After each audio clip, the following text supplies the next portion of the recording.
This time, we are going to check whether the set of data here pertaining on the second column, which are the scores, or more specifically, political examination scores of the students, is different from a certain test value.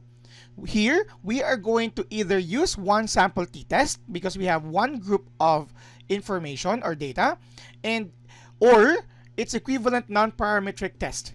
Here, as mentioned in the first column, we have here 90 students, and these are just student representations or student ID or student number. And we have the second column would be for the scores or political examination scores. Going here in our variable view, we are able to specify them. The first column will be for the students, and again, we use nominal level of measurement because the numbers there do not necessarily have ranks nor additive properties. But the second column would correspond to the scores of the student. We're specifically labeled as political examination scores, and we have it scale. So going back here in data view, what we need to do here is probably test this one sample against a certain claim. Let's have a certain claim. Let's say the claim here is the average exam scores, the average exam scores of the students for a certain examination, and is let's say 41. That's the claim. Okay, so we are going to test whether the scores here or the average exam scores here is significantly equal or significantly different from the claim, which is 41. That's actually under the one sample test. But to use here one sample t-test, because that's the usual thing we do, most of us usually automatically apply one sample t-test without considering the assumptions. We need to satisfy these 4 assumptions before comfortably use the one sample t-test, because if one of these assumptions will not be met, then definitely we cannot use the one sample t-test. Hence, we will be using its equivalent non-parametric test. Here are the assumptions. The first assumption is that the data or the dependent variable here must be either interval or ratio scale. Okay, so as we can see, the scores, the data here are scores, and the scores can be considered as a ratio scale because we have a true 0. 0 means really 0 score. So by looking at the data, and of course it's these are political examination scores, assumption number 1 is already satisfied. Assumption number 2 is that our data here or the scores should be independent from one another. The point here is that the score of student number 2 doesn't depend on the score of other student. Okay? Or in short, these are just specifically, or most importantly, just scores on a specific examination. These scores are not affected by other scores and other variables, as these are just taken from a certain examination. So assumption number 2 is already checked. Assumption number 3 is that there should be no significant outliers to this specific set of data.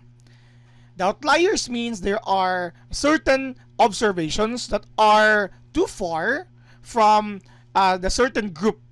Now, in the previous video, and you might want to check that one, this one here, and the link is posted below, we already satisfied this assumption that this set of examination scores doesn't have any significant outliers. And with that, I would like you to visit that if you in your own time. And with that, assumption number 3 is already satisfied. The last assumption that we need to achieve before using the one sample t-test is that our data here, the set of scores, should be normally or approximately normally distributed, or it's not significantly different from a normal distribution. We already have a video for that as well, this one here, and you might want to visit that. Check the link that is posted below, because that was already satisfied that the same examination scores are actually satisfying the claim that it's not significantly different from a normal distribution, or is closely similar to our normally distributed set of data. With all of these 4 already satisfied, we can now use the one sample t-test to verify the claim. Again, if one or two or even just one of these assumptions will not be met, then we cannot use the one sample t-test. Now that we have this, let's now use the one sample t-test. First, let's have our hypothesis. Our null hypothesis, or H sub O, it claims that the average examination scores of the students here is significantly equal to 41. Or in other sense, it's just the same as 41. Our alternative hypothesis is that the average examination scores of the students is significantly different from 41. These are the hypotheses that we are going to have. Of course, what we would like to do here is to either reject or fail to reject our null hypothesis. That is dependent on our region of rejection. We all know that the region of rejection is that if we will get a significance value or p-value which is less than 0.05, then we reject our null hypothesis. And if we have that, that means the average examination scores of the students here is significantly different from 41. Of course, if our p-value is greater than 0.05, then we retain we fail to reject our null hypothesis, stating that the examination scores here is just significantly the same or equal to 41. So after this hypothesis, let's now start analyzing the set of data. We can do that by clicking Analyze here. We click Analyze in our menu button here in our menu bar. We click Analyze. Go to Compare Means because we are now comparing means. We are going to compare the mean of this set of data scores here to our claim, which is 41. So compare means, hover to that, and you have here one sample t-test. Again, Analyze, Compare Means, one sample t-test. Once you click that, you will have this dialog. Here we have our two columns, student and practical examination scores, and of course we're only testing this as student, or the column for student are just nominal data or just representations. So we click that, click here, and for test variable. Okay, now we go to our options. You can click options there, and of course you will have your 95% confidence interval. So let's have that as our default. What we need to do here next is to place our test value. If we are not to place our test value here, then definitely our analysis later would be incorrect. Take note that our claim earlier is that the average examination scores of the students, that's our null hypothesis, is significantly equal to 41.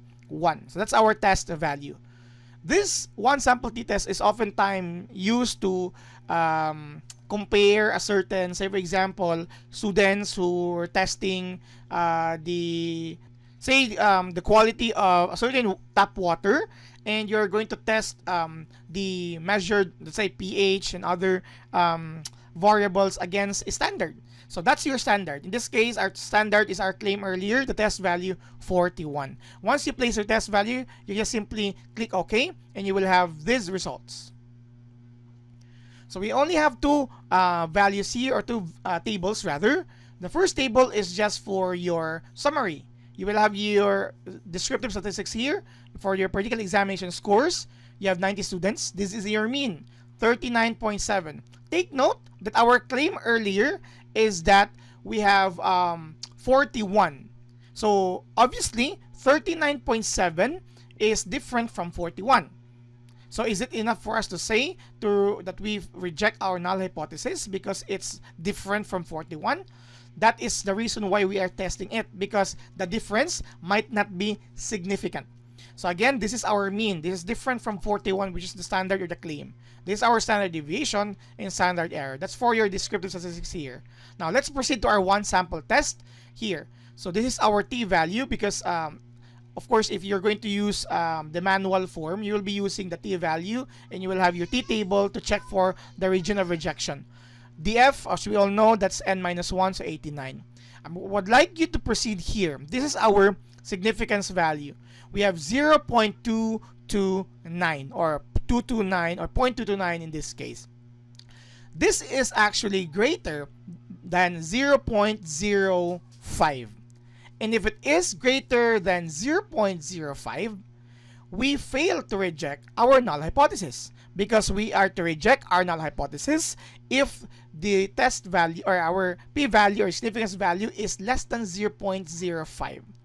That would mean that our results earlier, okay, the average exam scores of the students is significantly the same to as 41, because if we fail to reject our null hypothesis, that's the hypothesis of no difference, our scores are just closely similar to the standard, which is our test value of 41.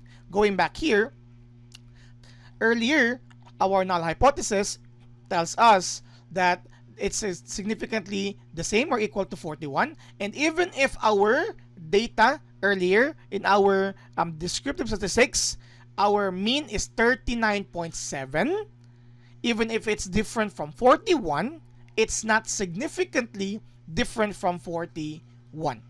Okay?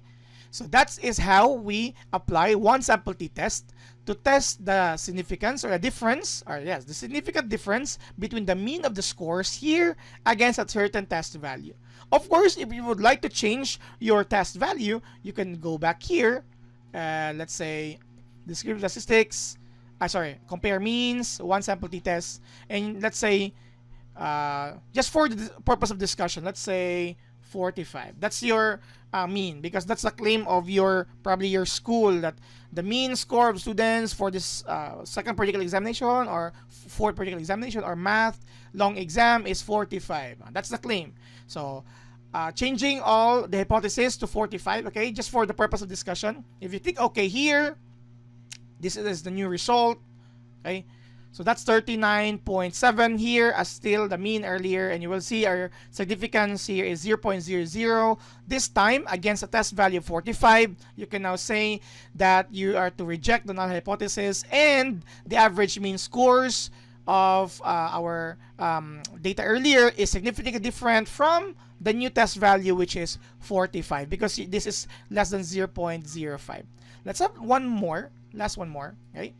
Let's have a little bit closer. Compare means one sample t-test. Let's say, what if it's 42? Just for the purpose of discussion, because 45 is significantly different, 41 is significantly not different. So let's have this one here. Click OK. Oh, look at this one here. Okay, again, the mean is still 39.7. Your significance value is 0.35, and this is less than 0.05. So with this in mind, and your test value is 42, and changing all your hypothesis to 42, this means that we are to reject our null hypothesis of no difference. Hence, we have our interpretation that the mean or the average examination scores of students is significantly different from 42. Okay, these are just for the purpose of discussions. If we change the test value to 42, and you can, here, it's significantly different, 42. Of course, 45 is very significant with the difference from 45. And of course, our original data, you have here 0.229, or our original test earlier against 41. It gives us no significant difference. Okay, so this is again how we test our one sample against our test value. But then again, we use the one sample t-test because we have established the 4 assumptions. See you in the next video.